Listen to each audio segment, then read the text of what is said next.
Good morning. Ngasigi card ki message minner se ko ngasi se lebak popo numit aham badai lebak pogi number se ko number se 69 lere aduga kalada na angang bagumba kai gumba adumai na shin bi ba ko 69 sina angel number se kamai shin aga do no hai cancel ko khud oi gumba da kai gumba da ibio ko khud oi gumba da ibio aduga ko yi dress ta na red color gumba kai gumba adumai na shin bi ba ko aduga mana sum chak thong boda sum kenama sum hapon ha ba se red machu gi cha ba ya ba pot beetroot kamen asin bagumba gumba machi dum ke ma hai tare ko angang ba machu gi ko even akogi kari saffron gumba so dum hapa su yai ko kitang ngang ta oi ke no oi tawi no ko ma se ko amain toraga no ham da ko card ki message yenga se ko duga timing of haba sai pe yenga se ko ngasi gi na timing of haba kai kai leke haba du mani minor se ko sile card number 1 card number 2 aduga card number 3 ko ahamba ani shuba ahum suba ko ahamba khan ba yenga se ko hadi first card khan ba ngai gi oina kari message lake haibado amai tor yeminara se ko hadi first card khan ba ngai gi oina ahanbada thaba inkhang to matam da mai pak pa positive card am lai ko hadi success ne ko silai se ko thaba chat matam da mongol oiba mai pak pa aduma mayam do aduni ko silai se ko hadi success and victory ne ba silai se ma kami na masha khang ba khot pa adum ba su oina oi galle ko aduga hadi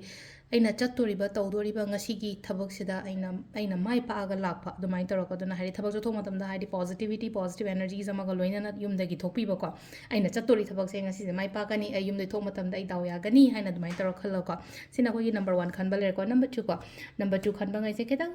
hadi wakhan se ma kha ko khanmang khang da ba har sine ko khanmang khang da ba hai da kani mind su stable oi da ba so oina oi gani ko ngasi se mind stable oi da ba ha ga di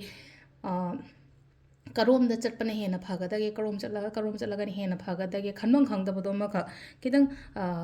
bibla chu ba kan haras ne ko hadi karam bana han tog do no kamai tog do no ko to no ko thabak se chin ba khot pa adum ba dum pigali ko silai se ko adu important so loina oi ba ina cha tori ba ina tog dori ba thau ma je karam bana han phaga da ge khanjana raga le ba do ko phajana ama mama cha kai kai na ko hadi chamam na na tog biu ko thabak tog matam da ko sisina ko gi number 2 khan ba ngai oina oire ko number 3 ko number 3 khan ba ngai gi oina la I se sida leina ko aingonda guidance phangani ko guidance adum phangani ima gi oiro iche gi oiro natraga ai oza da gi oiro ko aina keno ma to matam da moi da gi mateng gum lobo chue guidance gum lobo chue adum natraga su ko hadi aina ha hangudraga su aina hai rudraga su ko moi sing je dum ai gi support adum lei bi ba dum hadi ai che kadai da shoi gi da ge kamai na to ga da ge khot ka da ge hai ba gi dumai to ko aina seriously pot se khandraga su ko moi sing se na adum ai gi well wisher and hires ne ko mai to ga sini ko selai se ko card ahum se selai ko timing se ngasi goina ko pung 3 ka minit yankhai daina pung 12 ga minit yankhai ni pan phong le ko adai pung 2 ga minit nifu daina 3 ga minit ko humdoi phong le re adai 3 ga minit ko humdoi daina 9 ga minit fu phong le ko ado nung dang atheng baina 9 ga minit yankhai ni pan dagina ahing nung yai gi pung 1 ga minit yankhai phong le ko sisina ko yi ngasi goina afaba timing ko ado sele ko daily card message ma thank you